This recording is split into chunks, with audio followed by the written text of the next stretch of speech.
នេះគឺជាសកម្មភាពចុះទៅជួយកូនទាំងសងមួយក្បាលនៅសហគមន៍8មុំដែលខាងសហគមន៍បានសហការជាមួយនឹងអង្គការគាំពារសត្វព្រៃកម្ពុជាដែលយើងហៅកាត់ថា CWC ហើយកូនទាំងសងនេះយើងបានជួយសង្គ្រោះរយៈពេល20ជិត1ខែ28ថ្ងៃហើយលោកវាមានសភាពខ្សោយក្រោយពីឮដំណឹងថាកូនសងនេះខ្សោយលែងបោទៅដល់គោខាងអង្គការក៏បានចាត់តាំងពេទ្យសត្វចុះទៅមើលពិនិត្យដើម្បីព្យាបាលនៅពេលដែលខាងពេទ្យសត្វទៅដល់ហ្នឹងគឺកូនសងនេះមានសភាពខ្សោយខ្លាំងលែងបោទៅដល់គោឲ្យទាំងអស់ពុំបីតែងើបដើរក៏ងើបដើរលេងរួចដែរឥឡូវយើងកំពុងតែដាក់សេរ៉ូមចាក់ថ្នាំព្យាបាលវាហើយនឹងតាមដានសុខភាពវាជាបន្តទៀតក្រោយពីដាក់សេរ៉ូមហើយបើបងប្អូនចង់ដឹងពីសកម្មភាពនិងអាការៈរបស់កូនសងដែលយើងបានជួយសង្គ្រោះហ្នឹងបងប្អូនអាចទស្សនានៅក្នុងវីដេអូនេះទាំងអស់គ្នា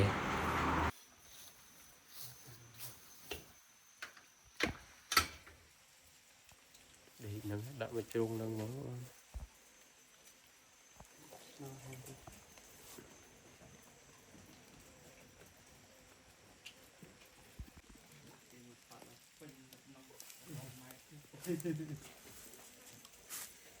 នេះចង់ចូលនេះដែរហើយចង់ទៅណោះ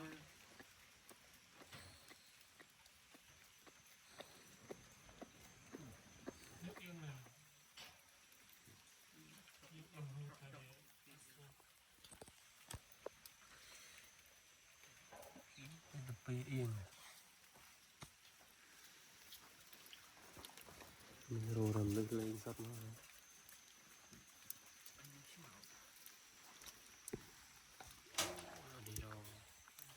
ប្រើដំបល់នេះ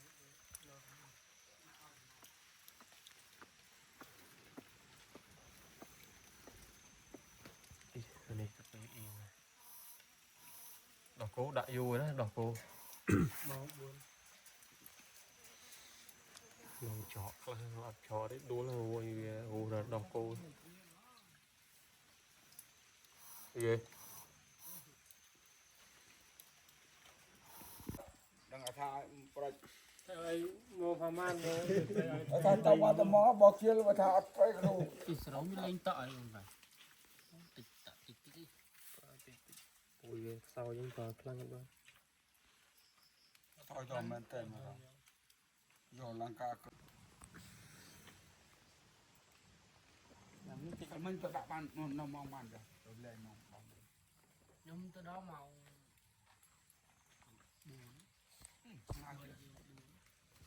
ងាយមែនខេតហ្មងហើយមកខេតពួកហ្នឹងហ្មងឆ្លងទៅដល់ហ្នឹងហ៊ីសយអត់ត្រង់ត្រៃចឹងបានយូរនេះបាវប៉ប៉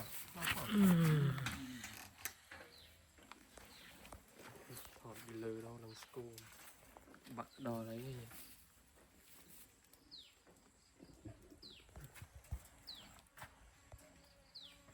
សាវាឈោនេះក៏មកដេកយូរវិញខាច់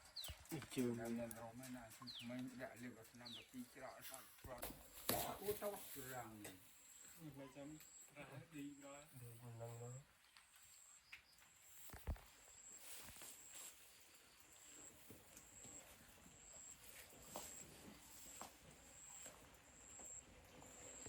ពេលបើយើងចាស់ទីតមែនហើយបើទូចូលប៉ុនកោដៃណាខ្ញុំមកពីវេណាមកពីធំហើយវាខំវាស៊ីអតៃបានវាឲ្យនឹងខ្លួនយើងមកមើលកូនសង្ឃខ្សោយដល់ហើយ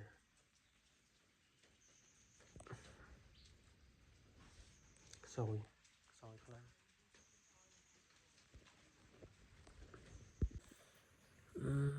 ដឹងមិនខ្សោយដល់ហើយ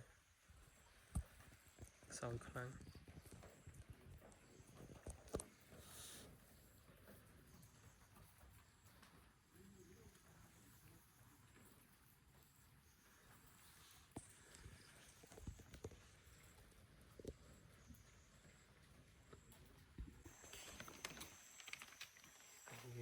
nên rồi người hai